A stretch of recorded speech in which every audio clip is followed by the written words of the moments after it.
Bien amigos, pues tenemos una entrevista muy especial con un cineasta que ustedes conocen prácticamente desde hace 20 años, sin ton ni Sonia, bueno, creo que desde los 90 ya venía trabajando, El sueño de Lu y un montón de películas que se añaden a su filmografía, pero resulta que Harry Sama, a quien tengo el gusto de saludar, tenía un sueño que era tener un acercamiento con el mundo de los superhéroes y lo tiene ahora justamente con Batman Desenterrado. Te saludo con mucho gusto, ¿cómo estás, Harry?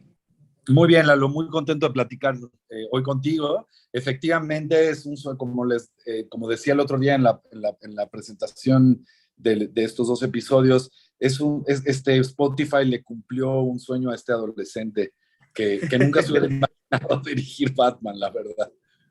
Está padre, ¿no? Es tan infinito ya el mundo de los superhéroes, que por supuesto tenemos los mundos cinematográficos, que se ha extendido también ya a la televisión con un montón de series y cada vez se añaden más, pero también esta parte auditiva.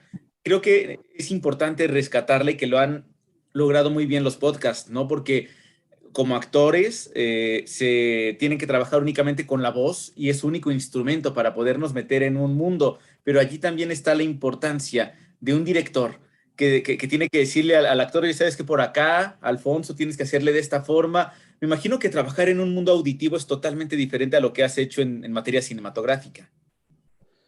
Pues mira, en cierto sentido sí, en cierto sentido no. Siento que los fundamentos de la preparación actoral para llegar a cualquier contenido son los mismos.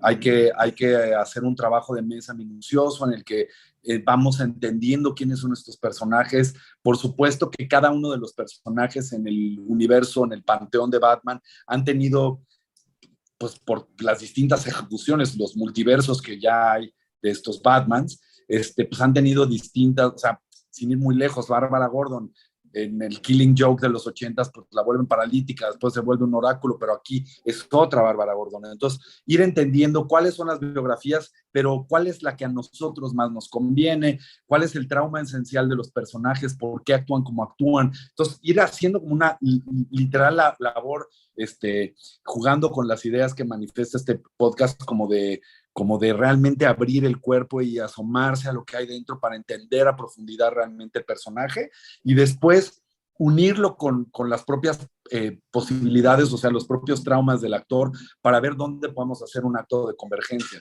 Donde cambia mucho es que, por supuesto, en un mundo como Ciudad Gótica, que es un mundo paralelo donde los personajes utilizan, digamos, en el aspecto visual, pues tienen objetos, tienen transformaciones, alguno a lo mejor tiene una cicatriz, tiene un bastón, tiene una máscara, tiene tal. Acá el equivalente a eso es la voz. Y el trabajo de voz es formal, es específicamente formal.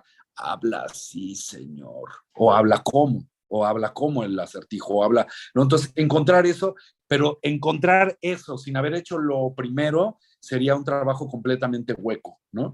Entonces, lo que nosotros hicimos fue trabajar, como siempre, hasta poco antes de entrar, digamos, a lo que hubiera sido la filmación, en este caso la grabación sonora, donde ya fue como que ahora, ¿cómo lo vestimos? Bueno, ahora, ¿cuál es la voz? ¿Cuál es la inflexión? Y encontrar eso. Entonces, trabajamos en esos dos frentes, ¿no?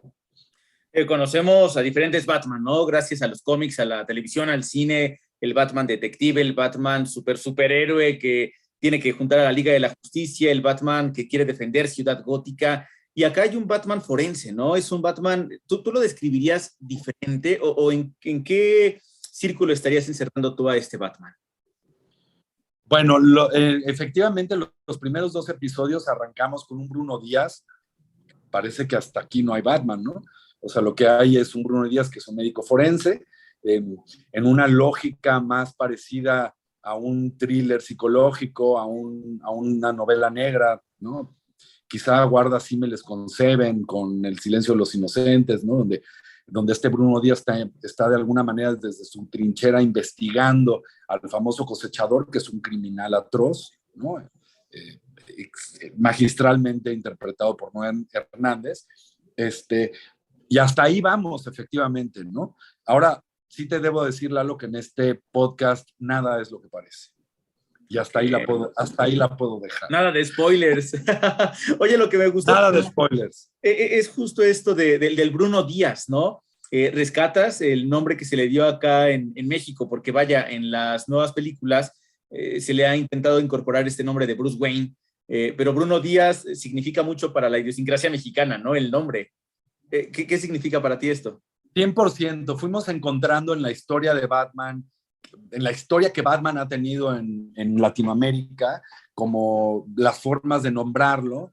Algunos, por supuesto, Bruno Díaz, Tomás Díaz, Marta Díaz, sí. Había otros que eran un poco más complicados. Vicky Bale, pues tiene que ser Vicky Bale, porque no hubo como tal una traducción. En fin, como que tratamos de encontrar el mundo más que resonara mejor con los espectadores latinoamericanos, ¿no? Entonces hay personajes que sí se latinizaron y otros personajes que no, siempre de acuerdo a, digamos, a lo ya existente, a lo que nosotros tenemos guardado en el inconsciente. Entonces Bruno Díaz tenía que ser Bruno Díaz, ¿no?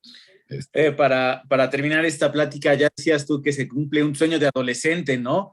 Me imagino que tú leíste entonces muchos cómics, que conoces a lo mejor diferentes corrientes, ¿no? Que ha habido de Batman, lo que ha hecho DC, lo que ha hecho Frank Miller, lo que ha hecho, bueno, ¿cuál es lo que más te gusta a ti y con qué Batman es con el que te sentías identificado en tu adolescencia?